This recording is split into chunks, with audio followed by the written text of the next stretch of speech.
a little introduction to where we are. Okay, so we are here in Dorset at your parents' home, which is very kind of them to let us do this here.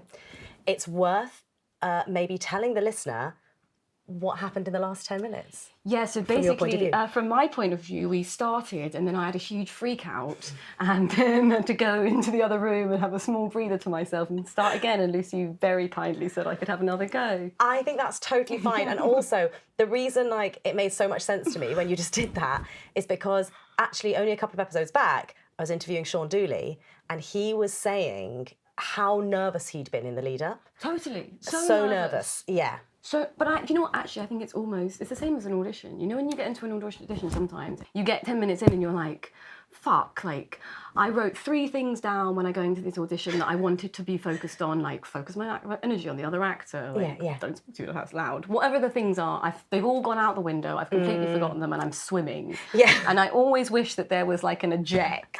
Sometimes, now this happens on Zoom, I think maybe I could fake a power cut. Yes. You know, I could just be like, if I just hang up. Just like turned off the Wi-Fi and turned off all the lights and I'd be like, the internet's gone, I have to start again. Yes. But getting to start again is such a gift.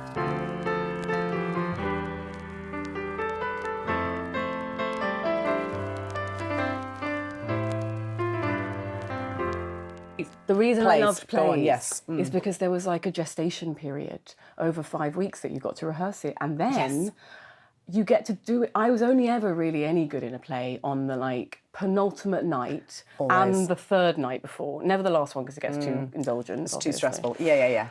But it was only then that I'd actually settled into the performance, or even just like, you know how you like, at the beginning of the run, it's all very, very stressful because you've got press night and that's nervous. That gives it an adrenaline and a drive and everyone's trying really hard because it's the beginning. And then there's a lull in the middle when everyone gets a bit tired.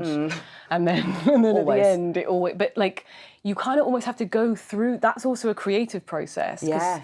You get the adrenalized version, you get the version that feels a bit low, and then it settles in a place that feels... that I'm not pushing, and then it's all just coming out naturally. Lovely.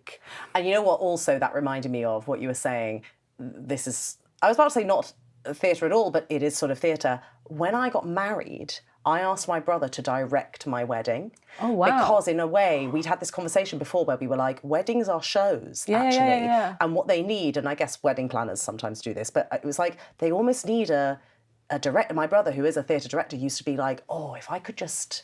give me a wedding. And I could like tell you exactly how to like make the highs and lows of the story work and, you know, over the day.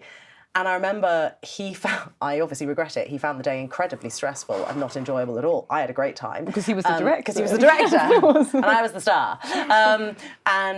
But I remember him saying at the end, it is like a play, but it's a play that you never get to do. You do your first preview and then you're like, that was the show. That was it, and he was like, all I felt at the end of the day was like, can we do it again? Do it again. Can I do the wedding? Because I learned so much from that run. Like, I just want to do the wedding again tomorrow. But it's exactly right. It's the same as like when I make self-tapes, I make them over like 3 days.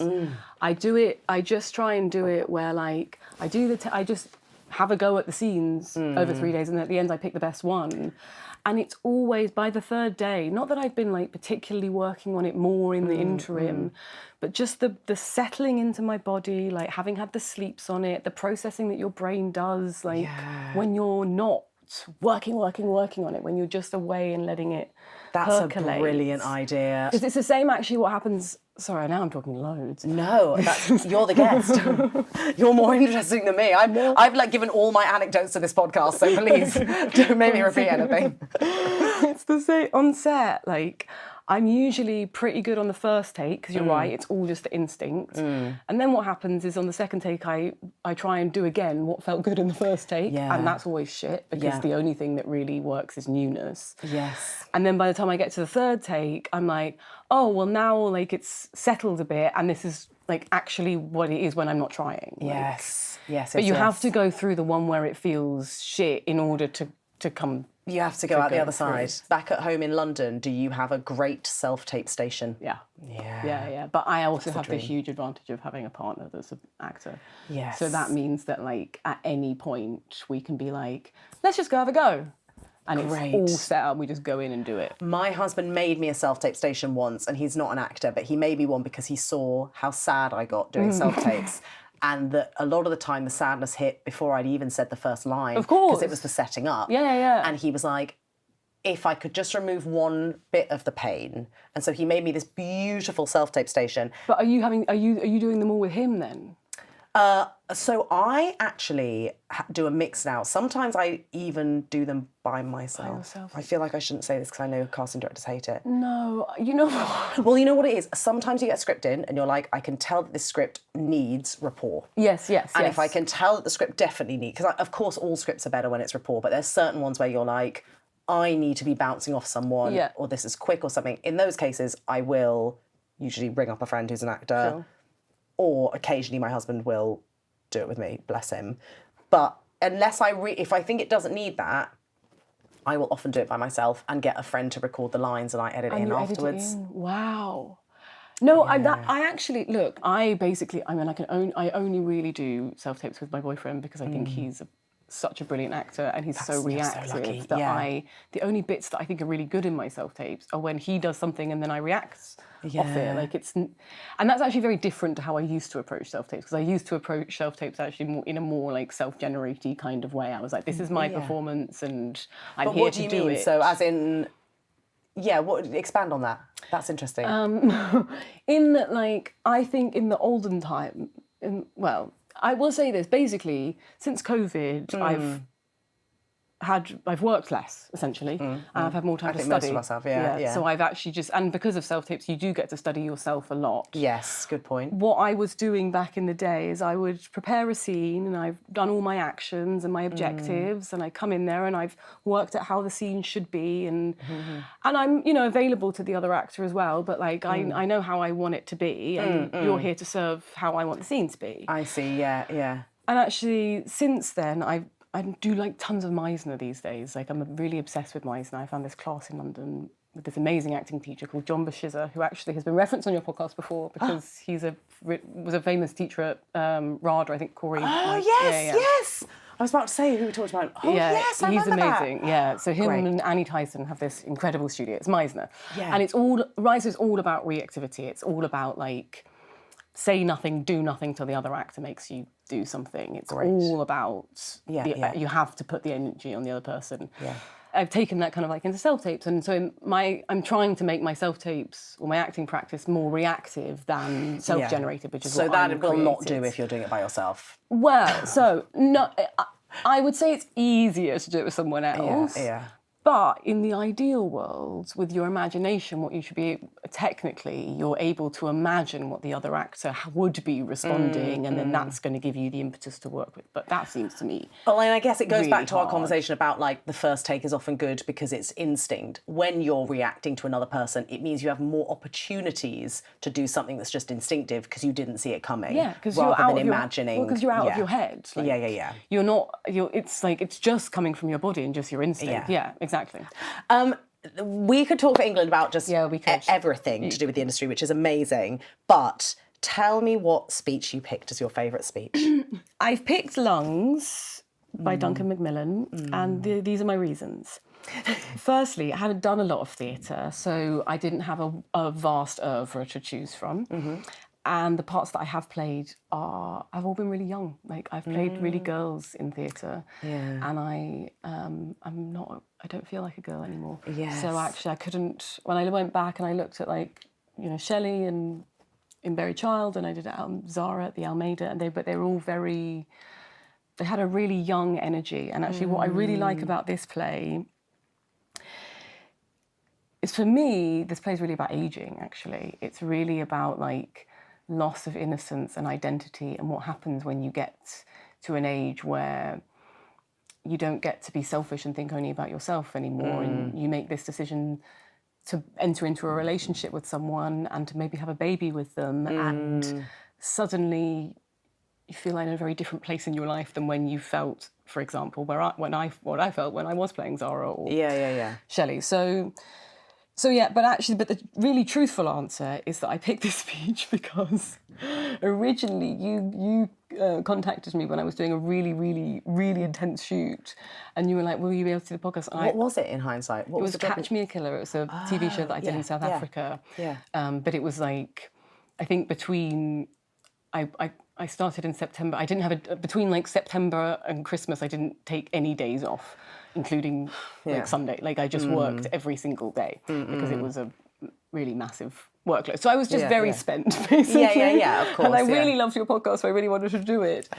And so I was like to my friend Georgie, I was like, I've got to read the speech. This is burnt. And she was like, this one, do this one. You like this. You want to be a mother and you like this writing and this is a good fit for you. And I'm also this is also mostly the stuff that I do in screen is women grappling with their age, I think, essentially. Well, and I was about to say as well, all of the Spanish princess stuff, I wonder whether like there's some stuff about motherhood and, there's so much stuff about that motherhood. I think is interesting in your career. It's really, I mean, it's also a stage in my, I think motherhood is, and even our lives, regardless of what, because it's art imitating life. Yeah. But motherhood is a kind of crazy thing because you know, acting is a really selfish job essentially, mostly you, and we're all willing to drop everything to go off on whatever adventure and to work ourselves as hard as we possibly can. And then suddenly it's a stage where it's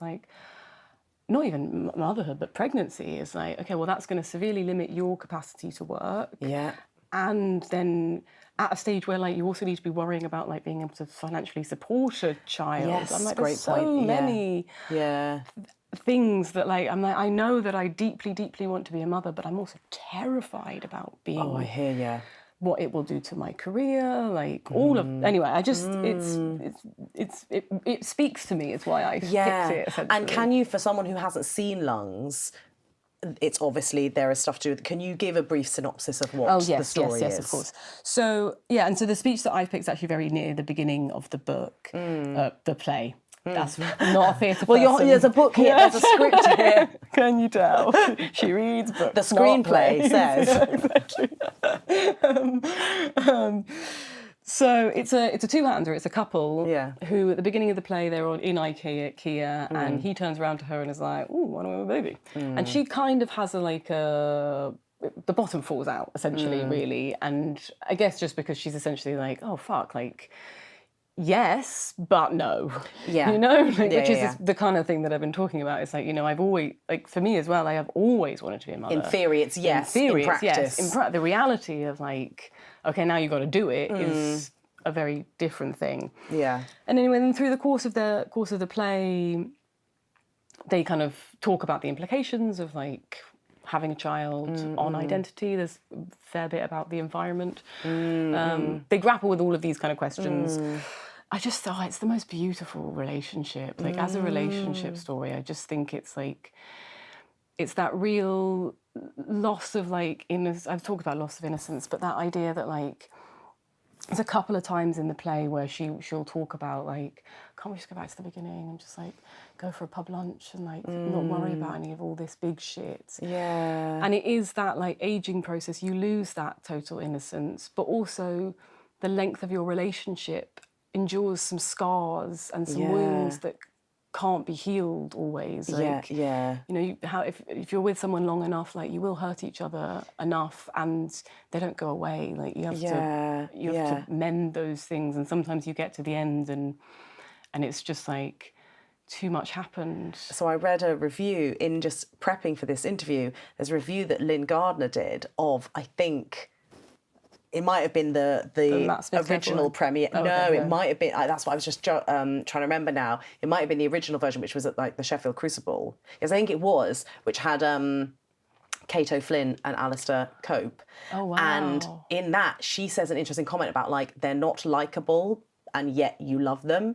And I don't know whether really. I think we're a bit more at ease. This was written in 2011, I think, and it's we're a bit more at ease now with characters that aren't perfect. Yes, yeah. But back that's then, exactly right, she's probably oh, they're not very likable, but for some reason I like them. Whereas now, I think we would love them even more because we like a flawed character. Yeah. Oh, yeah. That's really interesting. Really an interesting. honest, flawed character. Yeah. I mean, I don't think they are that likable, but it's it's. I guess that doesn't. Yeah, it didn't matter. I didn't mind. Yeah. Sort of prescient time to be talking about Lungs as well, with People, Places and Things being back on the West End. People are talking so much about how the character of Emma, the Denise Gough part in that, is this incredible role for the ages, role for a woman. Yes. And so amazing how, it's a male playwright writing this incredible thing. The same thing, I guess, with this. The speech that you've picked is this female speech, and I think I certainly feel, and I think you also do, that it speaks to such an essential, honest truth about the way that a lot of women are feeling. I read it and I was like, oh wow, you've really got how I specifically feel as a woman at this age.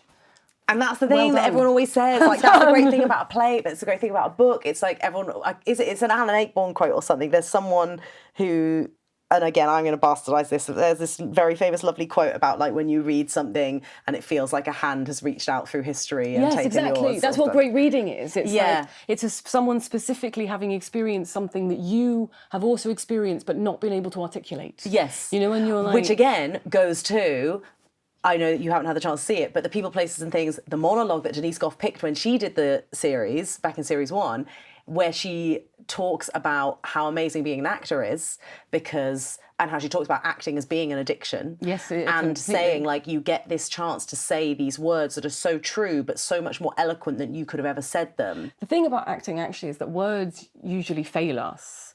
Like, we are never able to articulate, to say... This is a perfect example of it. We're never able to say things as well with our words as we can with our head. Like, I have a concept in my head, it's very clear and beautiful and sounds vaguely intelligent. I'm saying it now and it sounds like shit. Yes. Words always fail us. And I know that in like, actually, I guess that's coming back to Meisner, is that like Meisner is all about the like, what did I write down? Well, that's it actually. Can you, because you mentioned Meisner earlier, for listeners who don't understand Meisner at all, that's really interesting. So can you give a brief overview of what Meisner... It's like a technique, isn't it, for actors? And what is the technique, vaguely? Okay, so it's essentially repeating.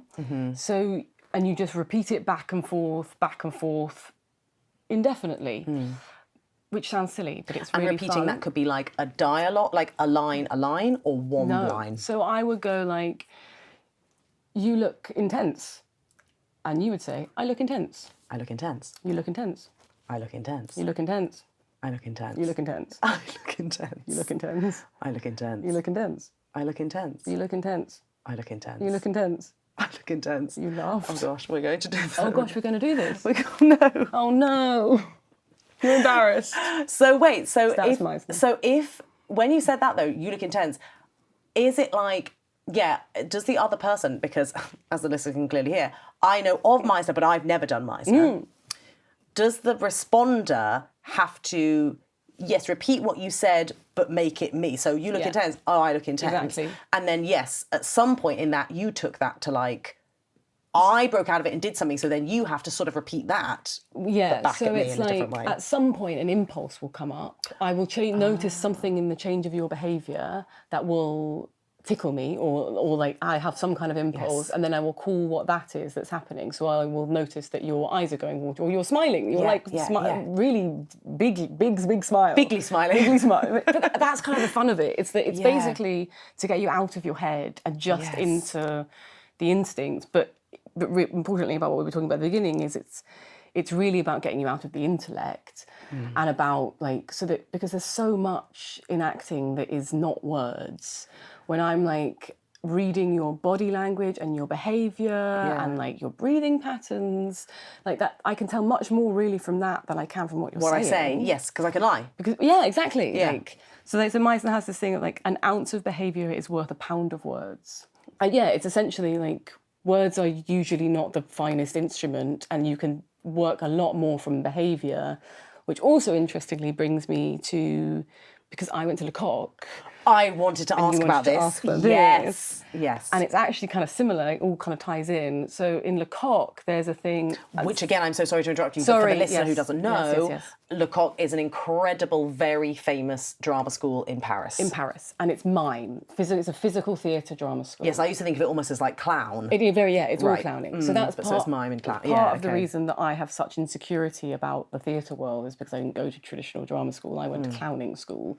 And so very much at the beginning of my career, it was very much a kind of like, oh, well, you didn't go to Rada Lambda. Oh my God, but I just think anyone who's trained at Lecoq, I think that is I was about to say the word coolest, and that just does not do it justice. But I just think like isn't this a classic symptom of the industry that you're there feeling insecure when you went to the Jacques Lecoq school in Paris? You know, it's like, it is an interesting... Yeah, but there was a snobbery around it. Like there was there? Yeah, there really, I didn't get theatre auditions when I started. I still don't really get theatre auditions. But that's sometimes because once you get on the train, people have no imagination. And they're like, maybe that's what's happening but now. At the beginning, that's interesting. Yeah, just not a look in. Like, I didn't do a play until I did Midsummer Night's Dream at the Liverpool Everyman, and that was like deep into my career. I just hadn't had a look in before of that, and it really felt like it was just like, you haven't been to drama school, so you can't do it.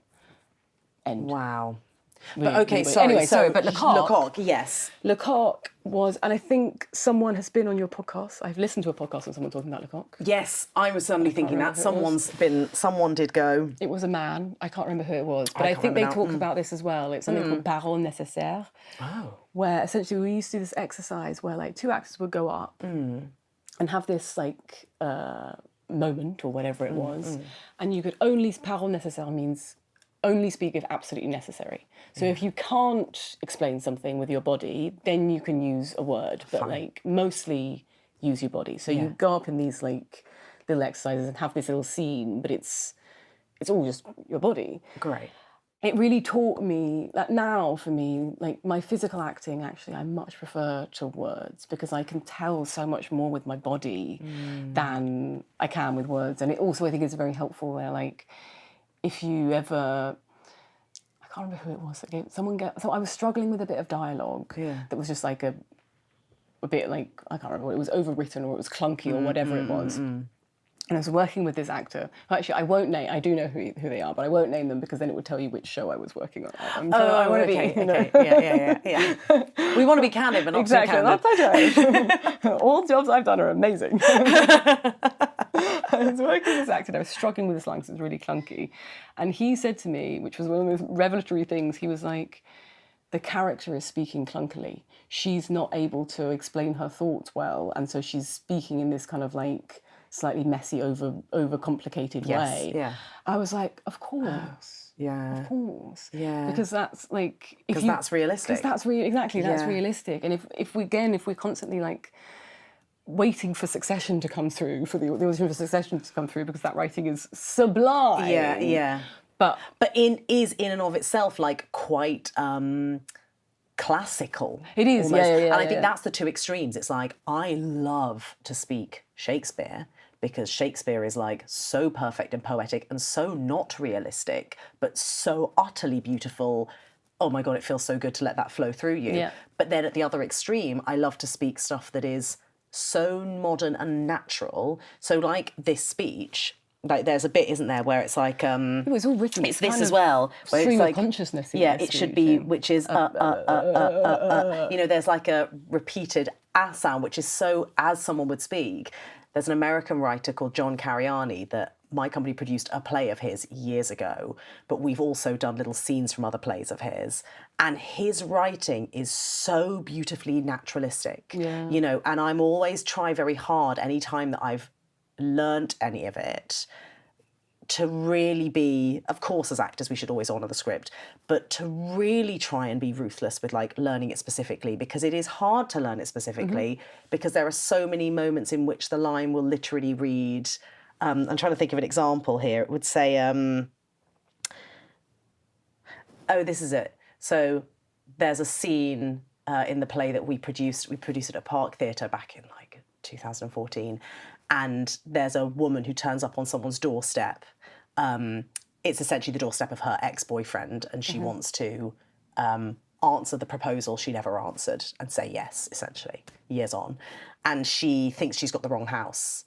And the line says, oh no, wait, this isn't, sorry, this is the house. I'm so sorry, I'm looking for Daniel Harding. Does Daniel Harding live here? I'm looking for Daniel Harding. Yes, he lives here, I thought. But oh, no, he doesn't, does he? Oh, I'm so embarrassed. Oh, I'm so sorry. You know, and it's like, you really want to honour... I won't have honoured it there. I will have got something wrong. But like, it's so beautiful the way he has, a little like Duncan Macmillan in this, has really captured how a person speaks yes. when they are bamboozled. Yeah. To give the opposite extreme to the Shakespeare stuff. It's such a joy as an actor, because when you get it and it flows through you, you are like, it's such a weird contrast of being like, I am doing the most naturalistic thing in the world, even though it's so not naturalistic because I've learned every word. I've learned the sounds, and I think there's something about that juxtaposition that feels amazing. Yeah. This has been honestly so wonderful. I have really, really, really, really loved this chat. Can we hear the speech? Yes. I am going to, as I always do in this instance, I am now going to move the microphone a little bit closer to you and get out of your face. Okay, I think that's, just go for it. I'll sit very quietly. Okay, perfect. Look, all right, listen, you have to understand. All right, I'm thinking out loud here, so please just let me talk. Just let me think it through out loud, please. All right, don't just jump in if I say something wrong or stupid. Just let me think, okay? Because I've always wanted. All right, and I'm talking in the abstract. I've always had a sense or an idea of myself, always defined myself, okay, as a person who would, that my purpose in life, that my function on this planet would be to, and not that I ever thought about it like that. It's only now because you're asking, or not asking, but mentioning, starting the conversation, only because of that I'm now even thinking about it, that it's always sort of been a given for me. An assumption ever since I was a little girl playing with dolls.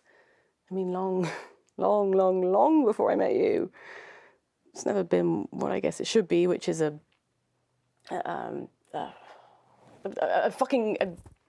extension of an expression, of fucking love or whatever, a coming together of two people. It's always been this, all right, and this sounds stupid and naive, but it's always been an image, I guess, of myself with a bump and glowing in that motherly, or pushing a pram or a cot with a mobile above it, or singing to it, reading Beatrix Potter or Dr. Seuss, I don't care. I never cared about it being a boy or a girl, just small and soft and adorable with that milky head smell and the tiny socks and the giggles and yes, vomit even. It's all part of it. Looking after it, caring for it. I think that's the impulse. And there's always been a father in the picture, but sort of a blurry background generic man. I'm sorry.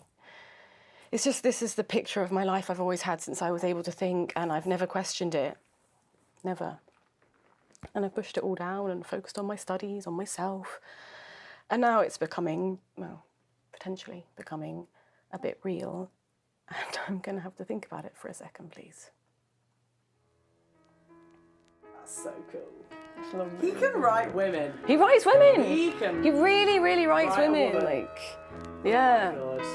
He's so good. He's amazing.